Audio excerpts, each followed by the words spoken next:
I only feel a tremendous sense of excitement and privilege to help take this iconic company that shaped this industry for India and help shape that industry one more time.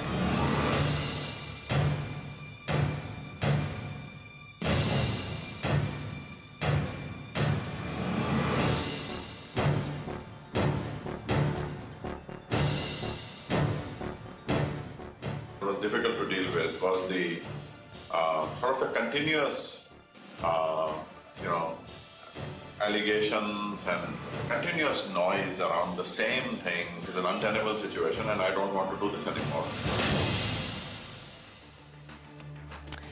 Well, just 2 weeks ago, Vishal Sikka was celebrating the completion of 3 years as the first noun-founder CEO of one of India's most iconic companies, Infosys.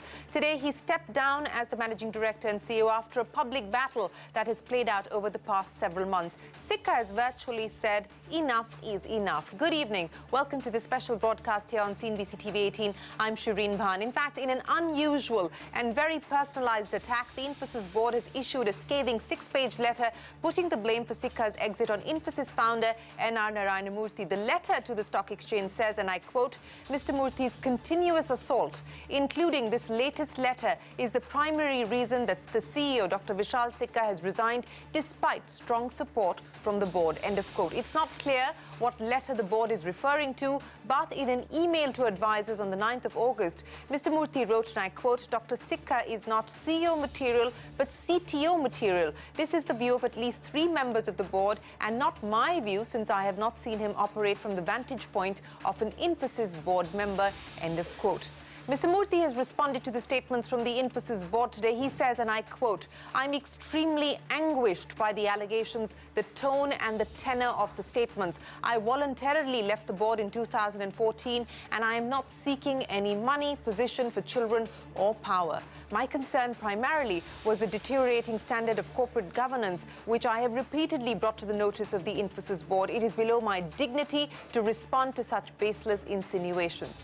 Sikka today said, and I quote again, there has been a continuous drumbeat of allegations in the last few quarters that have been sickening. End of quote. Here are the highlights from the Infosys press conference addressed by the Infosys board and its outgoing CEO, Vishal Sikka.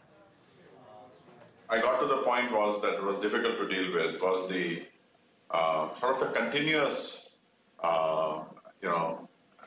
allegations and continuous noise around the same things, the Rajiv Bansal separation and the Panaya this and the David Kennedy that, and over and over and over again, repeating the same things, getting them investigated multiple times from different organizations. At some point you realize that this is taking a heavy toll on the organization, it is taking a heavy toll personally, and so I just felt that it is an untenable situation and I don't want to do this anymore. And it is also in the company's interest that with this kind of a change, we can make a fresh beginning and start all over again. Finally, earlier today, we came to this conclusion and the board proposed that I stay on as Executive Vice Chair to help with the transition.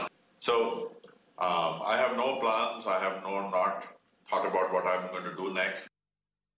Well, that is Vishal Sikka there speaking from Infosys' office in Palo Alto in California, stating very clearly that it had become untenable for him to continue, that enough was enough and he had decided now to move on. CNBC TV 18, in fact, questioned the Infosys board specifically about Mr. Murthy's statement. Remember, as we just pointed out a short while ago, Mr. Murthy has issued a statement saying that the allegations leveled by the Infosys board are deeply hurtful. He's disappointed, but has refused to respond to the specific allegations, saying it is below his dignity. Here's what the Infosys chairman of the board, R. Seshasai, had to say in response to N.R. Narayana Murthy's statement. Listen in. I have no problem if that was the way that perception happened. It's very legitimate that somebody thinks that there's perhaps something which is seriously wrong, there's been some misdeed, and which is why there's been paid, the money has been promised to be paid to Rajiv Bansal, and therefore it is very likely to be hush money. I have no problem. The board does not have a problem. In fact, it's the job of the board to inquire and make sure that there is indeed no such misdeed. And that is precisely what the board did. And the board has done this 3 times. Every time that we have a new whistleblower complaint, and each of this has been an anonymous complaint, this has not been signed, nobody has identified, and nobody has said that we have an evidence that has been overlooked, and therefore we want you to see this evidence and come to that conclusion. None of that. You simply had one after another anonymous complaints. Well, that's R. Seshasai, the chairman of the Infosys board, responding to Narendra Murthy's statement, saying that he believes the probe that was conducted into the whistleblower complaint was not a just one. Now, what should not be lost in all of this is what happened to the Infosys stock today. It took a beating in trade, with 22,500 crore rupees getting wiped out in market capitalization. The other headline, of course, is that Praveen Rao has been appointed the interim CEO, and Sikka will continue as executive vice chairman, a post that he was appointed to today. But there is uncertainty at the top, which is not going down well with investors. And the question now is, what about the issue of corporate governance raised by founders, and how will the new CEO make this tightrope walk? Joining me to discuss all of this is the former Infosys insider and veteran of the IT industry, Mohandas Pai, former executive director at SEBI, Jayan Gupta, Amit Tandon of IIAS, Sandeep Parekh, and of course Sriram Subramanian of InGovern. Gentlemen, appreciate you joining us. Mohandas Pai, let me come to you now. Perhaps this was not unexpected, given the way that this has been a battle that's been fought very publicly for the last several months now. As we take stock of where this leaves the company today, where it leaves its investors, where it leaves its shareholders, would you not say that blame rests not just on the board, but also on the manner in which this has played out between the founders and the board? It's very strange that strange things are happening. I think we need to look at the facts. The co-chair gave an interview that Vishal Sikka had 2 good years and the 3rd year was not a good year. He said the target that he has given it to him has no substance, and the board is going to talk to him in October to ask him to give his plan. He made all these statements very, very clearly in the interview just about 2-3 days ago. Vishal, in his letter, has said, I've been thinking about this for some time. I've spoken to Vandana, I've spoken to each member of the board, and I've done many things for the last few days. So it has been going on for a few days, could be maybe 15 days, 30 days. It is not a sudden event. Then the board blames Murthy to say the ultimate thing was this letter or whatever it is. Murthy wrote a letter to the board. I don't know who leaked the letter, but whatever it is not a sudden instinct that has happened. It has been going on for some time. And the key issue, or the 3 issues, the lack of corporate governance of the board has been going on for some time. 2, the lack of performance by the CEO of the first 2 years, like the co-chair himself publicly said. And the third thing is about the Panaya report. Murthy asked for the Panaya report to be made public. Now, when there are allegations and there are accusations and you hold an investigation, you spend 10 crores of shareholders' money, you have 1 million documents which have been turned over, and then you give a summary. Murthy said, please release the report. For God's sake, release the report. Why is the board making all these kind of statements and accusations, Murthy, without substance, without data, just some wild allegations? And I think it's totally wrong. The solution ahead is, the major shareholders should come together with Narendra Murthy and his founders who own 13% and reconstitute the board, which has failed to uphold the principles of governance. Look at Elliott Capital and Cognizant. Elliott had 5%. They wrote to Cognizant, they're not happy, we want this. Cognizant called them to the table, they discussed everything, and they reconstituted the board. They had 3 new members, they revisited the target and took action. So this board has been sitting on certain statements by Murthy and questions for the last 2.5-3 years. They're not able to do anything. And the co-chair himself said that the payment to Rajiv Bansal was wrong. It is a mistake that they had made. The chair of the audit committee also said, but Mohandas Pai, Mohandas Pai, you're referring to an interview that has been done by Ravi Venkatesan with our sister publication moneycontrol.com. And while Ravi Venkatesan, the co-chair of Infosys, does say that yes, we need to assess and evaluate, the first 2 years were great, there has been a slowdown in the 3rd year, and we need to evaluate and assess the transformational plan. Today, the board unanimously and I'm using the words used by Ravi Venkatesan, absolutely and emphatically supports the strategy put in place by Vishal Sikka. Ravi Venkatesan saying that that strategy has now been institutionalized. There will be no U-turn, assuring investors as well as shareholders that there is going to be no turning back. And on the issue that you raise about making the Panaya report public, etc., Mr. Seshasai, in the latest press conference that has been held a short while ago, stating that, look, we've had, independent agencies look at these issues, a clean sheet has been given, and if somebody wants any more information, we're happy to provide it, and so on and so forth. But the fact of the matter is that today, over 22,500 crore rupees lost in market capitalization. You're saying that the way forward is reconstitution of the Infosys board. Reconstitute board with the major shareholders. Institutions own more than 45-50%. LIC, the mutual fund, they should come together, talk to them. We have a set of board members who own no stock in the company. They have no stake in the company. And they are deciding, like the co-chair said, there is no place for Murthy in future. We are going against them. There's no place for him. Who is this person to say there's no place for a 13% shareholder? The company belongs to shareholders. But on that... No, I agree on that specific point.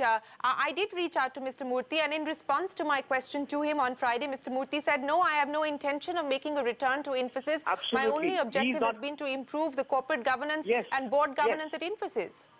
Yes, he has no intention of coming back, but if he wants to put some nominees to make sure things work, he should have an ability to do that. And I think he should do that. He may not want to come back. He may have somebody else in mind to come back. Let them come back. The key thing is this board has failed to uphold the principles of corporate governance.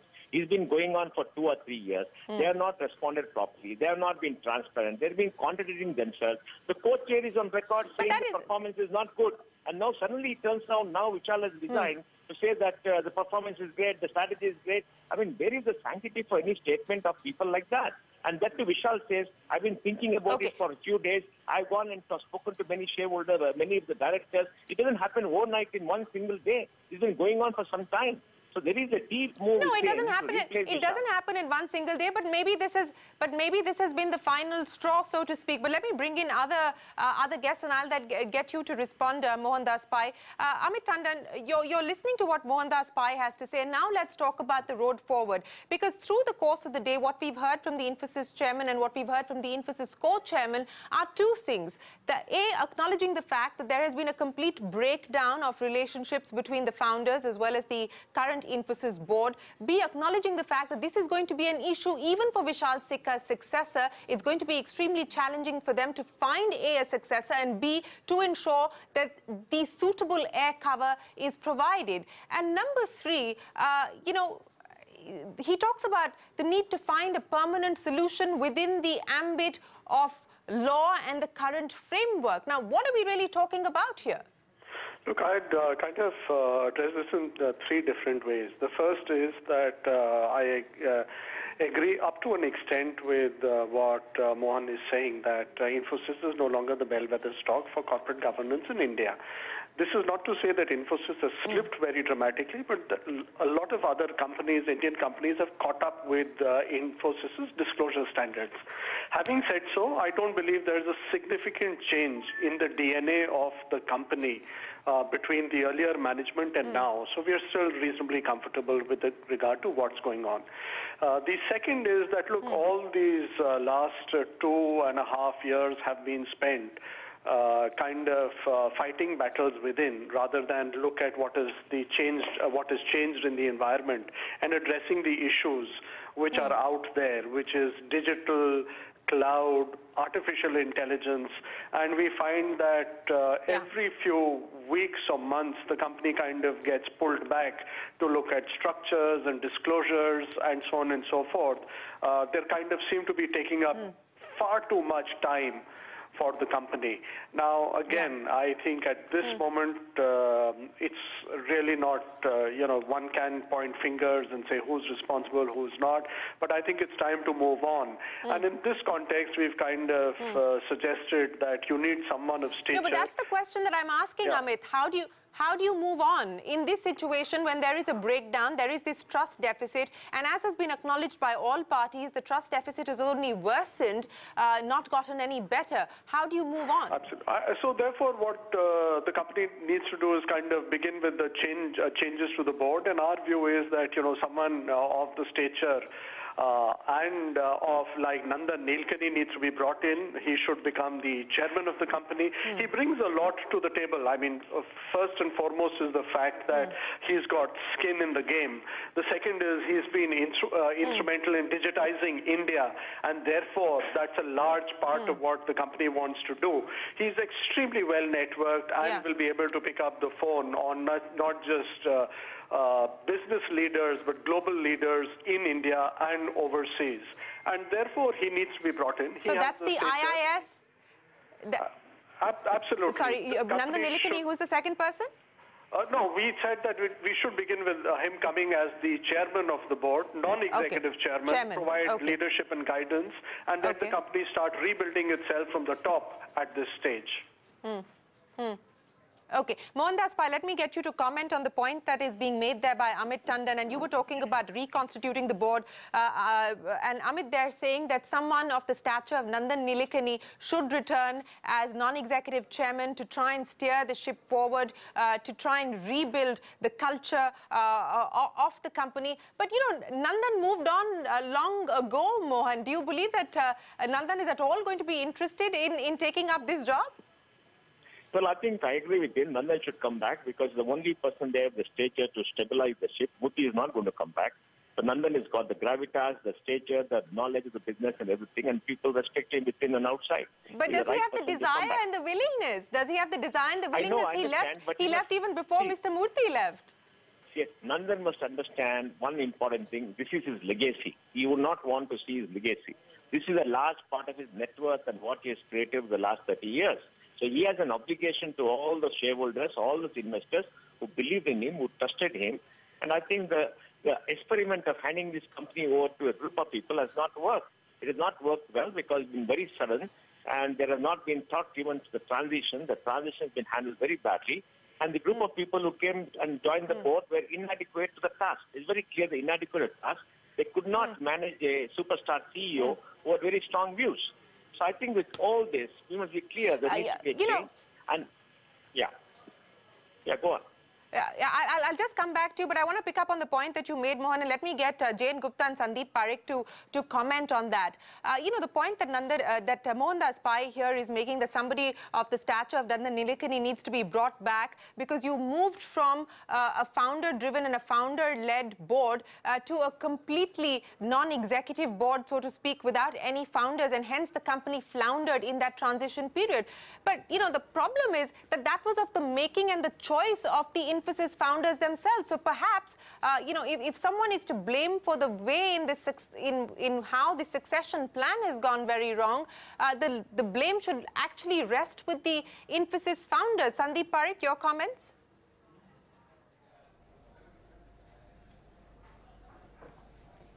So again, we are not apportioning blame here. I think you can divide this whole thing into, just to step back here, I guess there are 2 or 3 large issues. One is, of course, as you said, the corporate governance issue, and that I would differ with Mohandas Pai. I think that ultimately it's the shareholders who get to decide, and we have one set of founder shareholders, including himself, who have a strong opinion on things. We have a very large percentage of investors like mutual funds who would not take a stand on any of the issues. And you'll have probably another kind of maybe 15-20% shareholders who would have a view. If you look at it from the way forward, I don't see any immediate resolution to the corporate governance issues, because ultimately shareholders, the majority of those people who are interested really will decide, and not majority of the shareholders will decide. So I think that's it's going to be a mess for a long time to come, I would believe. The second issue, I think, is this whole concept of final solution. First of all, I think that's a disturbing word phrase to use, given that it was used in Nazi Germany. But I don't think there's going to be one kind of solution to the whole episode, because it's got both issues of ego and And also, what as of now, what we know by way of innuendo only in terms of whether these so-called reports are as harmful or they've actually given a clean chit which is credible. I don't know. All of us really don't know what those reports say. So it's hard to kind of fight for an issue this way or that way. So I think that's kind of the other issue. Okay, so you're basically saying that you do believe that there are going to, I mean, A, it's not going to be an easy solution that will be found. It will take time. And B, in the midst of all of this innuendo, there's no real clarity that we're left with. But Jane Gupta, from a regulator's point of view now, how will the regulator possibly react to a situation that's playing out so publicly? See, as far as the regulator is concerned, as of now, there is no issue on which regulator can step in and do anything, because nothing is there which is violating any of the law or something. But in the entire episode, I agree one thing with Mohan 100% is this, that if Infosys wants to say that they are the gold standard governance company, then the Panaya report should be released without any problem. Because if you have not done anything wrong, there is nothing wrong in disclosing it to the world at large that what is the outcome of the investigation report. Having said that, I was watching all other things, I was listening to everything. Now, I remember one of the statements from Mohan himself, where he had said that the founders did not do anything to develop a second line of command, they only concentrated on the founders in developing the management. So that is one blame that goes to the founders themselves for not planning out the succession. The second thing is this, that as Sandeep was saying, that it is for the shareholder to decide. Now Mohan once said that the people who are manning the board are not having the shares in the company. I recall Mr. K.V. Kamath was the chairman of the company for a long time, he was not having any shares. So it is not necessary that you have to have shares in the company to do something. Third is this, that as it is playing out, that if till such time Mr. Murthy continues with this, there is not going to be any solution. And as everybody says that Mr. Murthy is not interested in coming to the board, but as the allegation is there with the board has said something that he wants his nominee to become, let it be open. Why you are shy of? If you want something, do it openly.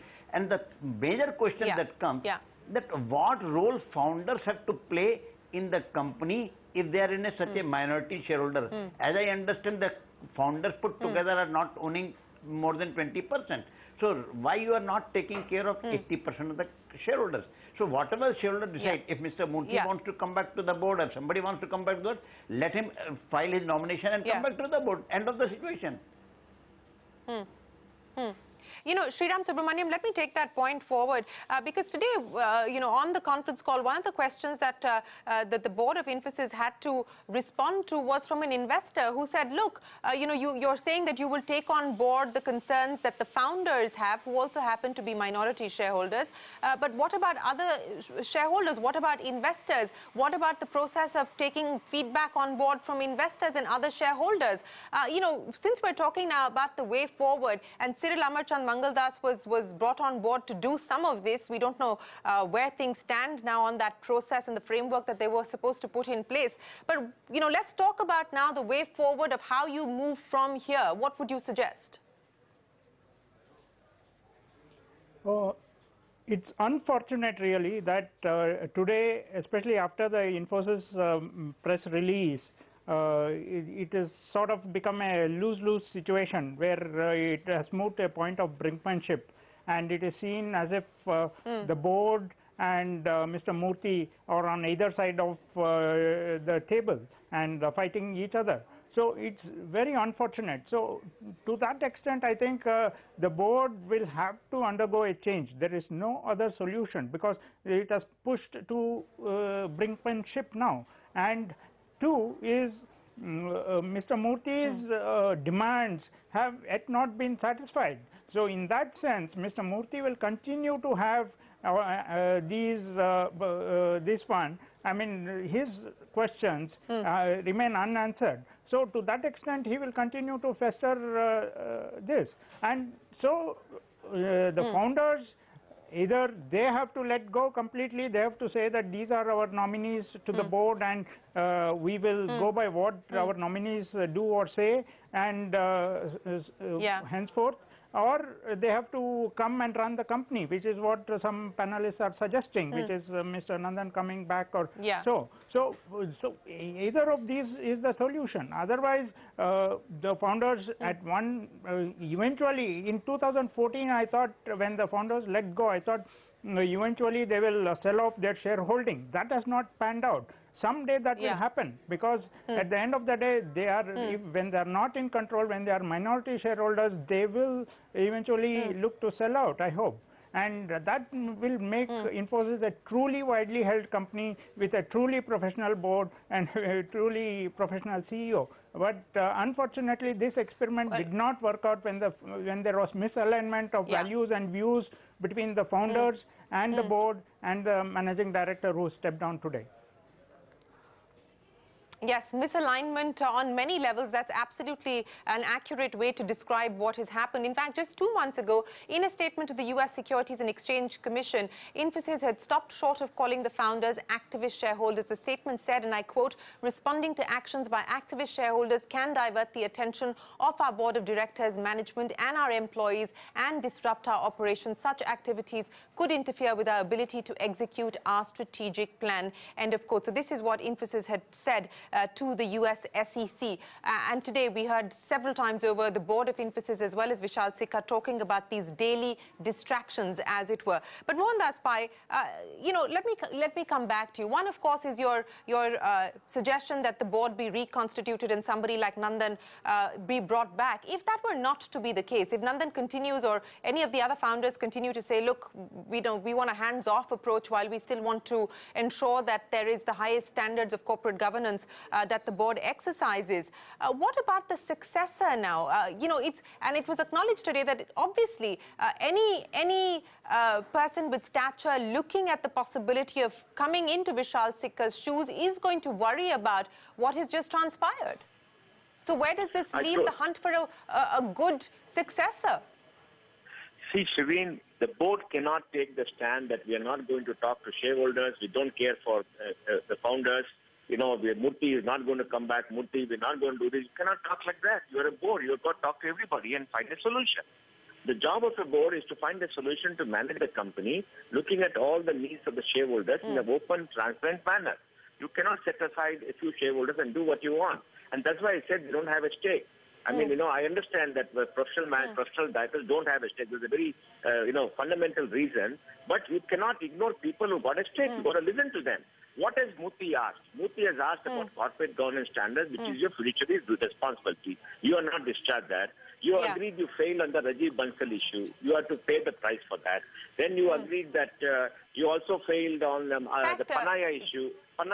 Gentlemen, as we speak, Mohan, there's breaking news, because there is a second letter that Mr. Murthy has just sent out, and I'm quoting as I read it out. "Dear folks, I find that all kinds of rumors are being circulated about my letter to the Infosys board dated the 8th of July 2017. I just want to set the record straight, release a copy of the letter I sent to the board regarding poor corporate governance to the media, and ensure that people do not continue to misrepresent facts. As one of the persons who's ensured that Infosys was hailed as the most respected company between 1981 and 2014, when we, the founders and early adopters like Mohan and Bala, left, I believe that it is our responsibility to ensure that the governance standard, which has plummeted ever since September 2015, is brought back to a reasonable level, if not the pinnacle that it had reached during the time of the founders and early adopters.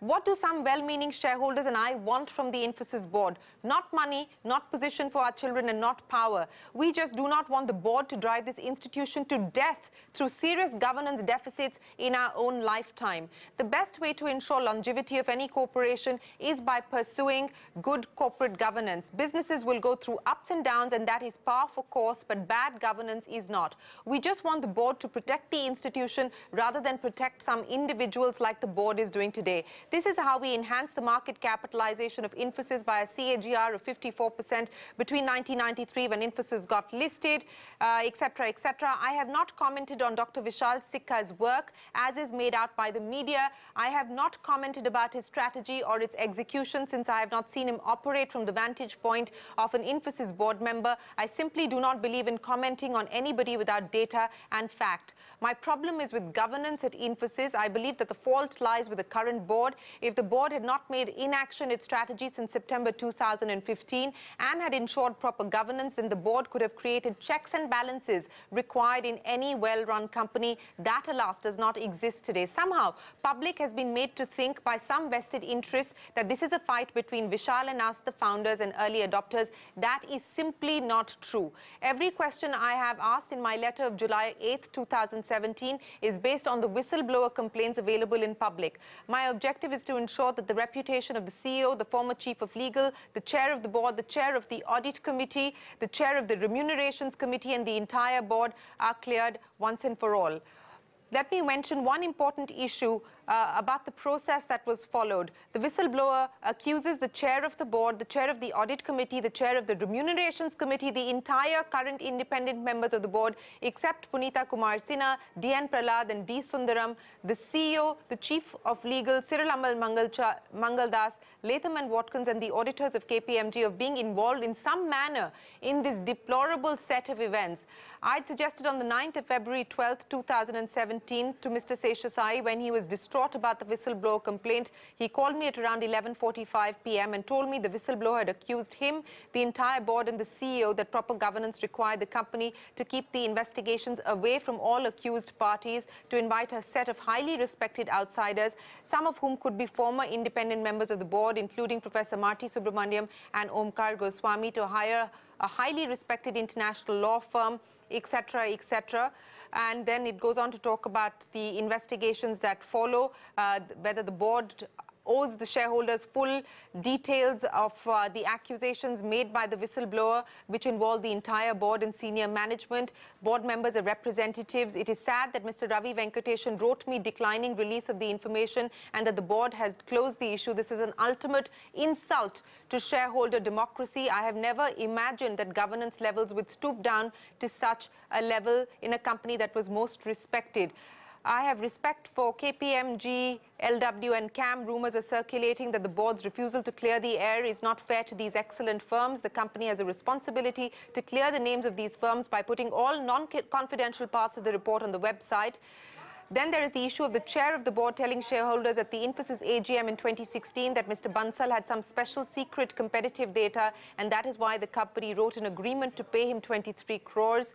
He goes on to talk about that particular issue, and then, of course, he's talking about the following questions will have to be answered unambiguously by the company regarding the Panaya acquisition. Can the company categorically deny that any employees or his relatives, spouse, mother, brother, sisters, etc., benefited personally in the Panaya acquisition? Can the company certify with data that the said acquisition was not overvalued as alleged by the whistleblower? He goes on to put 6 questions on this, and then he talks about an email from David Kennedy, the then General Legal Counsel of Infosys, to the CEO of Infosys that he could not hide the Rajiv Bansal agreement any longer. Is the allegation of the said email true? If so, does the email exist in the company archives, etc.? And then there are several other allegations that are being made here by Mr. Murthy in what is a very, very detailed letter. I'm reading it as it's just hit my mailbox. Mohandas Pai, first comment from you as we continue to read on. I think the truth is coming out. This is a letter Murthy wrote. The board has to answer, and the board has to follow an independent process. If they themselves have been accused in a whistleblower, they must step out. For example, when Fanish Murthy was involved, Nandan was not involved because Fanish reported to Nandan.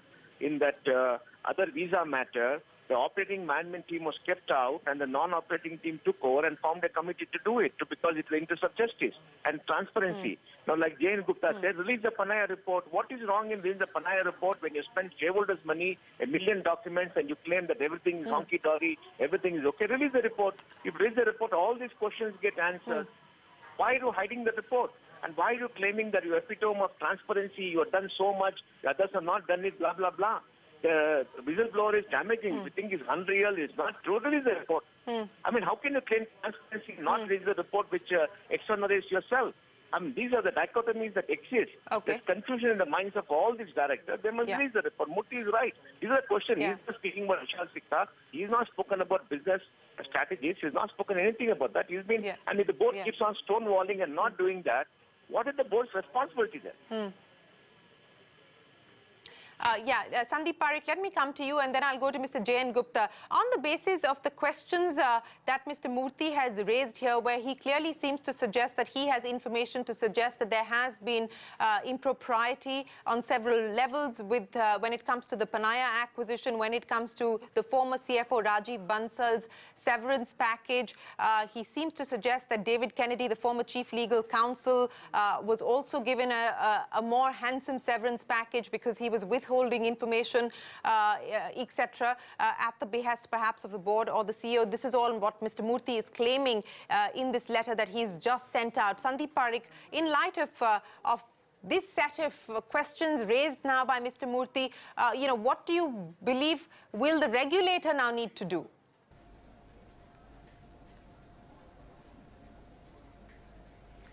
No, so I think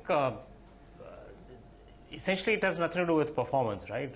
That's what the current Murthy letter, which you just read out, seems to suggest. So I think everything is connected with the whistleblower and all these, I guess, the two departures, high-level departures and the golden handshakes they were given, and this Panaya deal.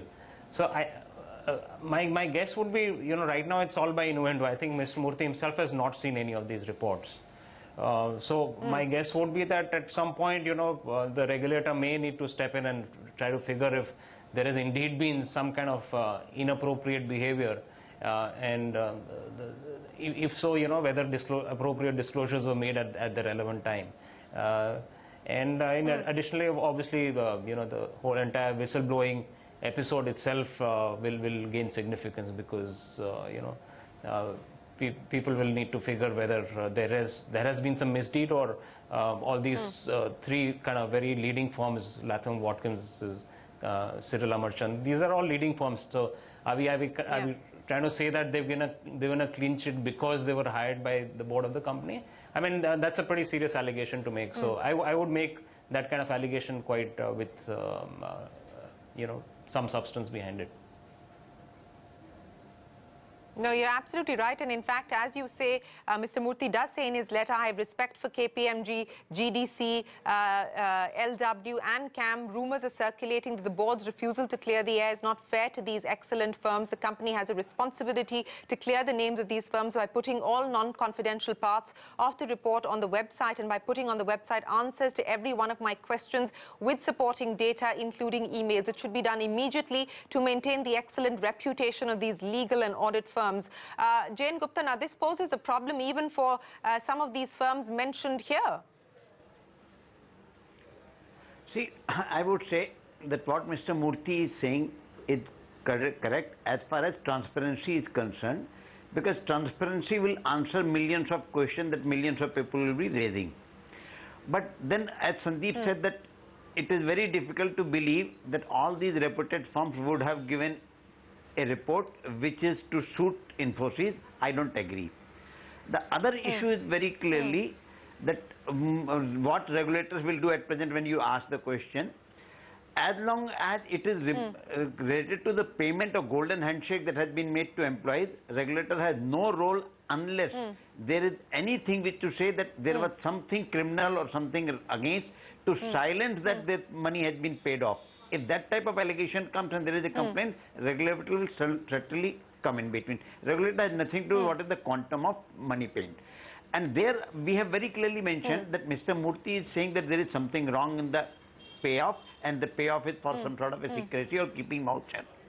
Whereas the Infosys board and Mr. Sheshai have very clearly said that there is nothing, and the agreement that was signed with Mr. Bansal very clearly said that if there is any disclosure to be made, any regulatory information, he is to make disclosure.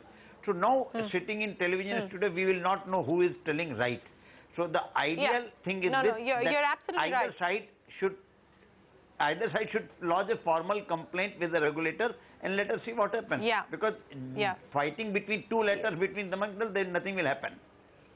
No, You're absolutely right. So, Sriram Subramaniam, you know, the point that Mr. Gupta is making, and what is very clear from the letter that Mr. Murthy has just issued, he himself doesn't seem to have seen that report, because he says several shareholders who have read the whistleblower complaint have told me that it is hard to believe a report produced by a set of lawyers hired by a set of accused, such a report giving a clean sheet to the accused and the accused refusing to disclose why they got a clean sheet. They say that this is a joke by any governance standard, and it is not the way an impartial and objective investigation by a company like Infosys should be held. Further, these shareholders wonder if this worrisome attitude of the current Infosys board is now accepted, then what prevents a future chair of the board or the chair of the audit committee or even the future CEO to commit a huge fraud, appoint a lawyer, get a clean sheet, refuse to release the details of the investigation and say everything is fine. So on one hand, he believes that there has been impropriety, but he's questioning the manner in which the Infosys board has gone about appointing legal firms to go forward with the probe, and they have conducted that probe and they have given an all clear, so to speak. So if Mr. Murthy or these several shareholders that he talks about have reason to believe otherwise, should they not approach the regulator?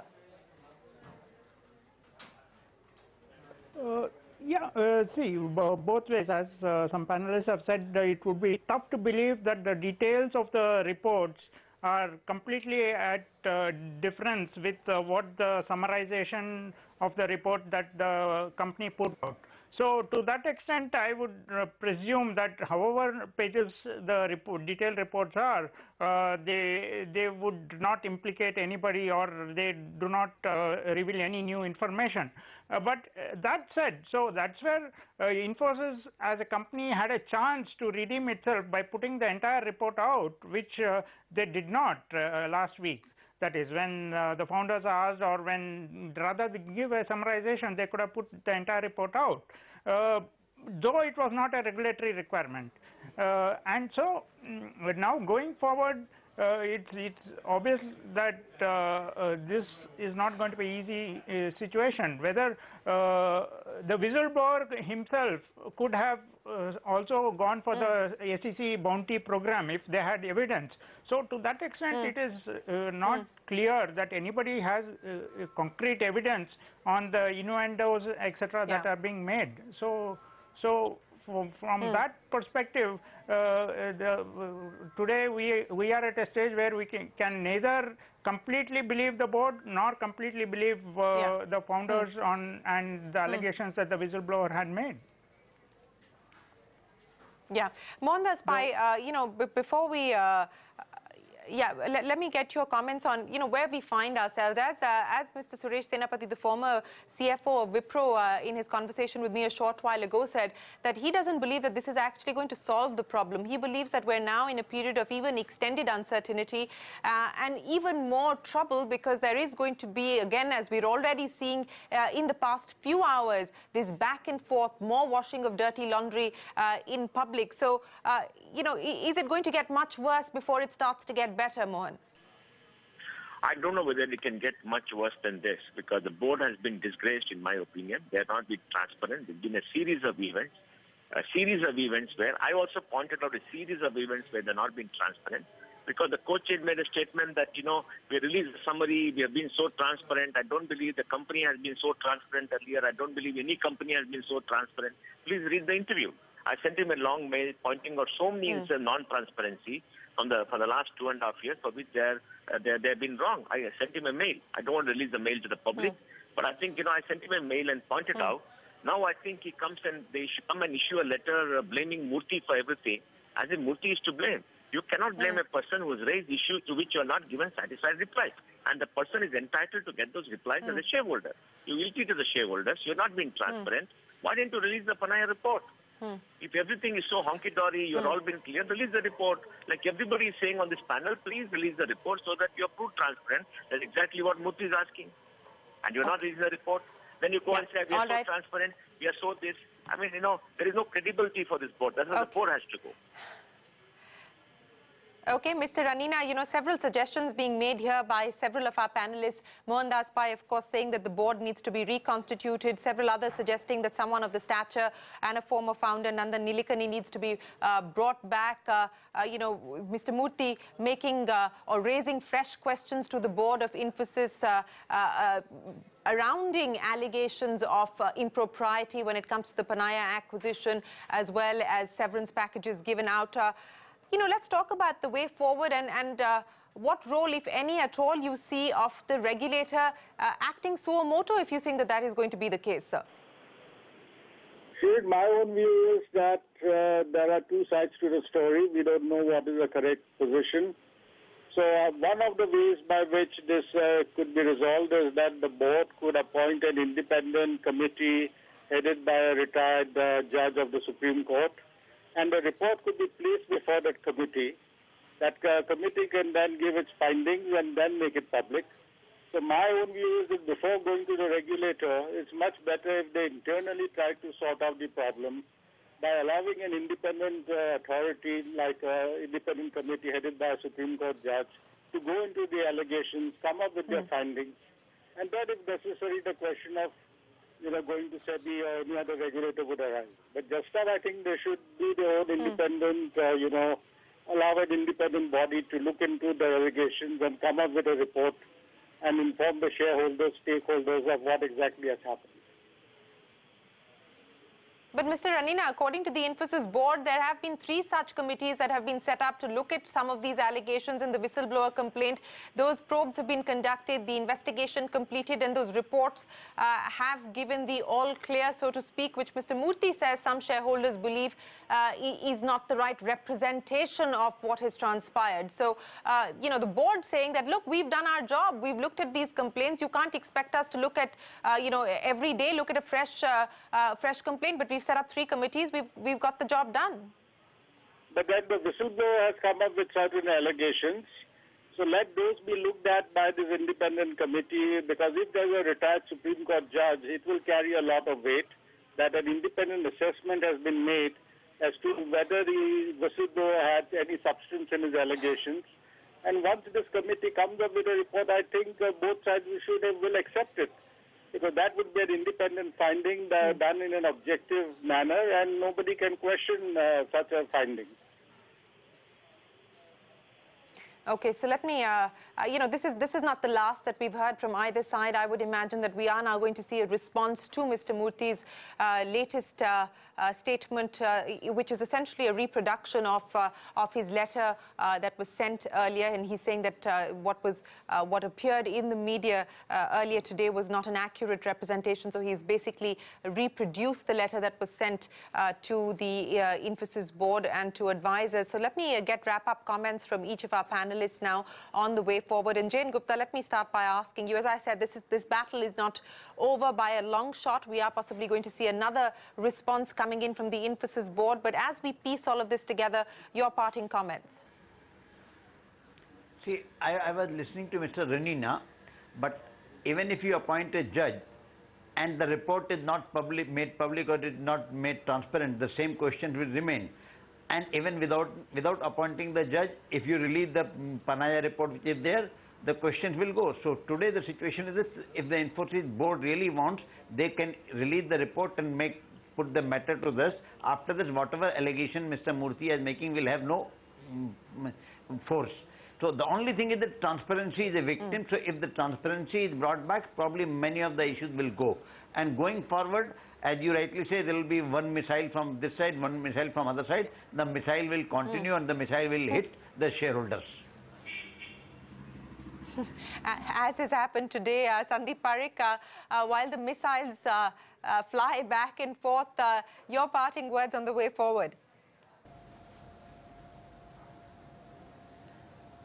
So just 2 quick points. I think one is, the entire industry, and if you see the first para of Sikka's letter, I think the big problem is going to be the entire industry is changing, and what they're doing currently is not going to be viable in another 5 or 10 years. So I think a big Game of Thrones kind of storm is coming. There's going to be much bigger issues compared to what they're facing today. So I think unless they're ready for that challenge, they're looking at very dark times. And I think there's only second thing, short thing, again, we're talking based on innuendo, not on facts. But I think ultimately, if every mechanism in the company has failed, if 3 committees have looked at it, if 2 international law firms have looked at it, 1 Big Four has looked at it, entire audit committee mechanism has failed, board, two sets of board compositions have failed. I think if every single mechanism has failed in this case, then I think the regulator would probably have to step in. But if not, I think they'll just have to kind of figure a way to live with these issues. Of course, that is the big question at this point in time, because as Sandeep was pointing out, these are allegations that are being made by one side against the other. Sriram Subramaniam, final comments. I think at the end of the day, the board needs a refresh whether the allegations are true or incorrect, because at the end of the day, there has to be alignment between the founders and the board and other shareholders.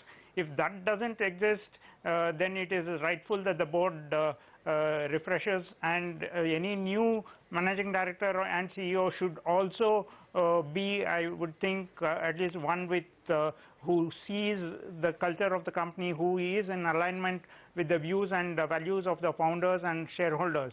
That said, I think the founders also should realize at some point in time that they need to step back, they will need to let go, and they would need to repose confidence in a professional board and a CEO. And that will happen today or someday in future, we don't know.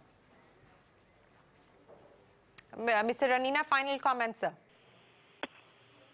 Well, I heard all the parties. I think everybody does a merit in what everybody is suggesting. Everybody believes that there should be openness, transparency. I think both points of view have to be placed before an independent panel. Let them decide. Let that report then be made public to every stakeholder. And once that happens, I think it will clear the air on many of these issues. Yes, it certainly will. In fact, one of the questions that Mr. Murthy is raising is on the beneficial ownership details of the fund that owns Panaya. And he's asked this as one of the questions to the Infosys board in the letter on governance that has been sent. Mohandas Pai, I'll give you the final say before we wrap up this special broadcast. Shireen, what is sad is investors are lost out in the last 1 or 2 years. Shareholders are lost out in this fight. The board has a responsibility to all to preserve value. They must be transparent. They must release the report. They must call the founders, call the large institutions, sit down across the table and work out a solution. They have to do that. It's a duty to do that. They can't ignore any shareholder. This arrogant attitude of saying that, oh, who is Murthy? Murthy is out of management. We don't want Murthy. Who are they to say who don't want Murthy? They must call all the shareholders and sit down across the table, ask Murthy to speak to them. They must listen to everybody and come up with a solution. And what is wrong in this is the Panaya report. There's been a series of events where they've fallen short. It's all well documented today. And the chair misled the shareholders by saying that the CFO had some confidential information without saying what it is and taking the payment. Then the co-chair said, yes, we made a mistake. We shouldn't have paid. That means there's been a lie said to the shareholders, right? It's very clear. So there are many misdeeds. They have to sit down together. There's no way to do it. At the end of it, the shareholders have lost money. I mean, shareholders have lost money. A lot of money has been lost today, and that who's going to make good? The board should take responsibility along with the founders and sort it out. Absolutely, and that is the underlying consensus here amongst our panelists. If there has to be some move forward, both sides will now need to start to seriously address satisfactorily the issues and the concerns that are being raised. But Mohandas Pai, Sriram Subramaniam, Jane Gupta, Sandeep Parekh, HP Ranina, appreciate you joining us here on CNBC TV 18 on this special broadcast. Our continuous coverage on the Infosys saga, Vishal Sikka's resignation and Mr. Murthy's rebuttal to the Infosys board when we return.